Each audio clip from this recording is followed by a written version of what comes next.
The Pool of Tears.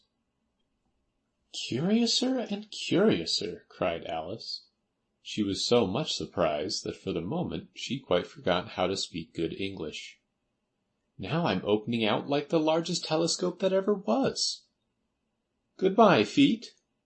For when she looked down at her feet, they seemed to be almost out of sight, they were getting so far off. "Oh, my poor little feet, I wonder who will put on your shoes and stockings for you now, dears? I'm sure I shan't be able. I shall be a great deal too far off to trouble myself about you. You must manage the best way you can." "But I must be kind to them," thought Alice, "or perhaps they won't walk the way I want to go. Let me see. I'll give them a new pair of boots every Christmas."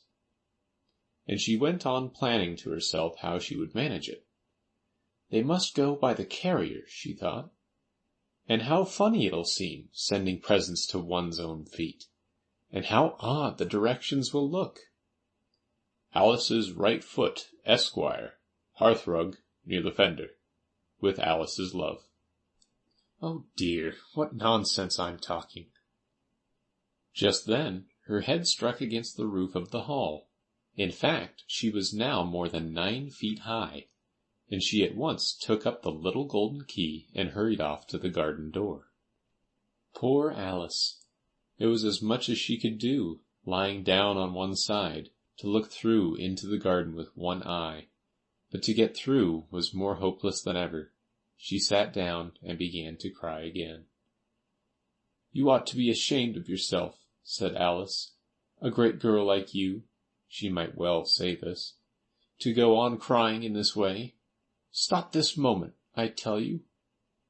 But she went on all the same, shedding gallons of tears, until there was a large pool all round her, about 4 inches deep and reaching half down the hall. After a time she heard a little pattering of feet in the distance, and she hastily dried her eyes to see what was coming. It was the White Rabbit returning, splendidly dressed, with a pair of white kid gloves in one hand and a large fan in the other. He came trotting along in a great hurry, muttering to himself as he came, "Oh, the Duchess, the Duchess! Oh, won't she be savage if I've kept her waiting?" Alice felt so desperate that she was ready to ask help of anyone, so, when the rabbit came near her, she began in a low, timid voice, "If you please, sir." The rabbit started violently, dropped the white kid gloves and the fan, and scurried away into the darkness as hard as he could go.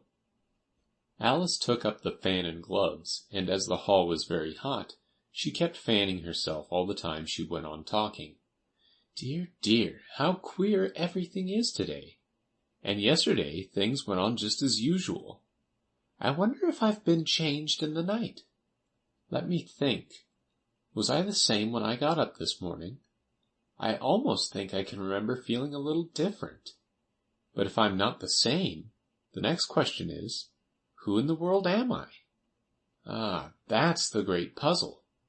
And she began thinking over all the children she knew that were of the same age as herself, to see if she could have been changed for any of them. "I'm sure I'm not Ada," she said, "for her hair goes in such long ringlets, and mine doesn't go in ringlets at all. And I'm sure I can't be Mabel, for I know all sorts of things, and she knows such a very little. Besides, she's she, and I'm I, and, oh dear, how puzzling it all is. I'll try if I know all the things I used to know. Let me see. 4 times 5 is 12, and 4 times 6 is 13, and 4 times 7 is, oh dear, I shall never get to 20 at that rate. However, the multiplication table doesn't signify. Let's try geography. London is the capital of Paris, and Paris is the capital of Rome, and Rome... No, that's all wrong, I'm certain. I must have been changed from Mabel. I'll try and say, how doth the little... And she crossed her hands on her lap as if she were saying lessons, and began to repeat it, but her voice sounded hoarse and strange, and the words did not come the same as they used to do. How doth the little crocodile improve his shining tail, and pour the waters of the Nile on every golden scale? How cheerfully he seems to grin, how neatly spread his claws, and welcome little fishes in, with gently smiling jaws. I'm sure those are not the right words, said poor Alice, and her eyes filled with tears again as she went on. I must be Mabel after all, and I shall have to go and live in that poky little house, and have next to no toys to play with, and oh, ever so many lessons to learn. No, I've made up my mind about it. If I'm Mabel, I'll stay down here. It'll be no use their putting their heads down and saying, "Come up again, dear." I shall only look up and say, "Who am I then? Tell me that first, and then, if I like being that person, I'll come up. If not, I'll stay down here till I'm somebody else." But, oh dear, cried Alice with a sudden burst of tears, I do wish they would put their heads down. I'm so very tired of being all alone here.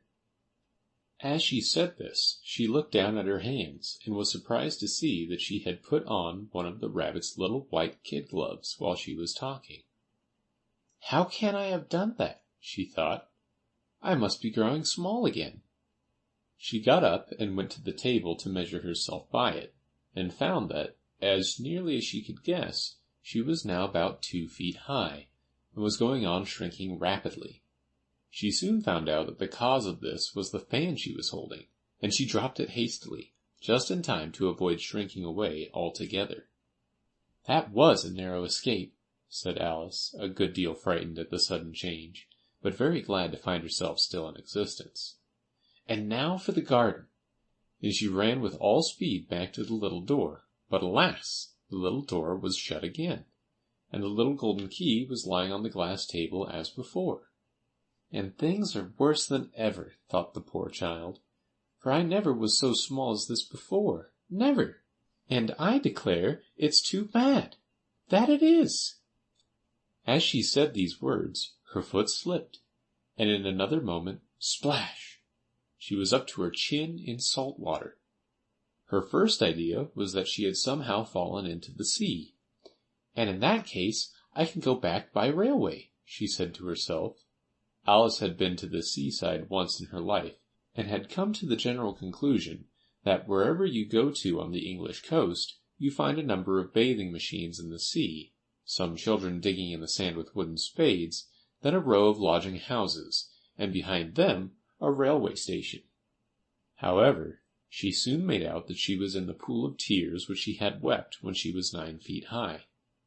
I wish I hadn't cried so much, said Alice, as she swam about, trying to find her way out. I shall be punished for it now, I suppose, by being drowned in my own tears. That will be a queer thing, to be sure. However, everything is queer today. Just then she heard something splashing about in the pool a little way off, and she swam nearer to make out what it was. At first she thought it must be a walrus or hippopotamus, but then she remembered how small she was now, and she soon made out that it was only a mouse that had slipped in like herself. Would it be of any use now, thought Alice, to speak to this mouse? Everything is so out of the way down here that I should think very likely it can talk. At any rate, there's no harm in trying. So she began. Oh, mouse, do you know the way out of this pool? I am very tired of swimming about here, oh mouse. Alice thought this must be the right way of speaking to a mouse. She had never done such a thing before, but she remembered having seen in her brother's Latin grammar, a mouse, of a mouse, to a mouse, o mouse. The mouse looked at her rather inquisitively, and seemed to her to wink with one of its little eyes, but it said nothing. Perhaps it doesn't understand English, thought Alice. I dare say it's a French mouse, come over with William the Conqueror. For with all her knowledge of history, Alice had no very clear notion how long ago anything had happened. So she began again. Où est Machette? Which was the first sentence in her French lesson book. The mouse gave a sudden leap out of the water, and seemed to quiver all over with fright. "Oh, I beg your pardon," cried Alice hastily, afraid that she had hurt the poor animal's feelings. "I quite forgot you didn't like cats." "Not like cats?" cried the mouse, in a shrill, passionate voice. "Would you like cats if you were me?" "Well, perhaps not," said Alice in a soothing tone. "Don't be angry about it.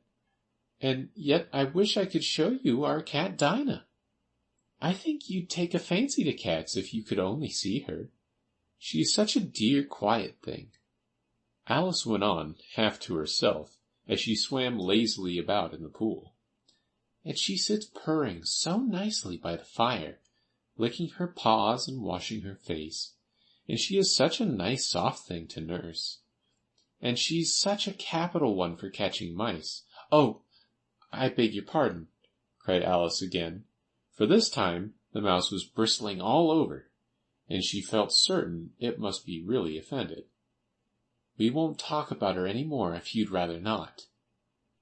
"We indeed," cried the mouse, who was trembling down to the end of his tail. "As if I would talk on such a subject.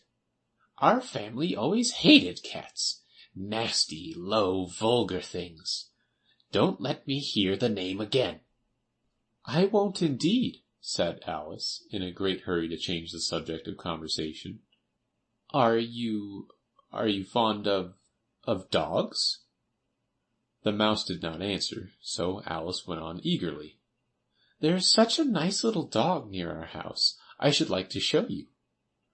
A little bright-eyed terrier, you know, with, oh, such long curly brown hair.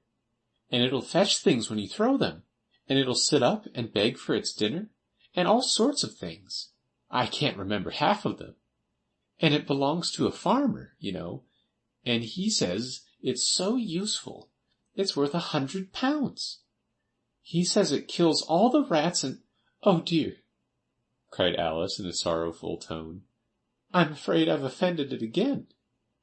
For the mouse was swimming away from her as hard as it could go, and making quite a commotion in the pool as it went. So she called softly after it, "Mouse dear, do come back again, and we won't talk about cats or dogs either, if you don't like them." When the mouse heard this, it turned round and swam slowly back to her. Its face was quite pale, with passion, Alice thought, and it said in a low, trembling voice, "Let us get to the shore, and then I'll tell you my history, and you'll understand why it is I hate cats and dogs." It was high time to go, for the pool was getting quite crowded with the birds and animals that had fallen into it. There were a duck and a dodo, a lory and an eaglet, and several other curious creatures. Alice led the way, and the whole party swam to the shore. End of chapter 2.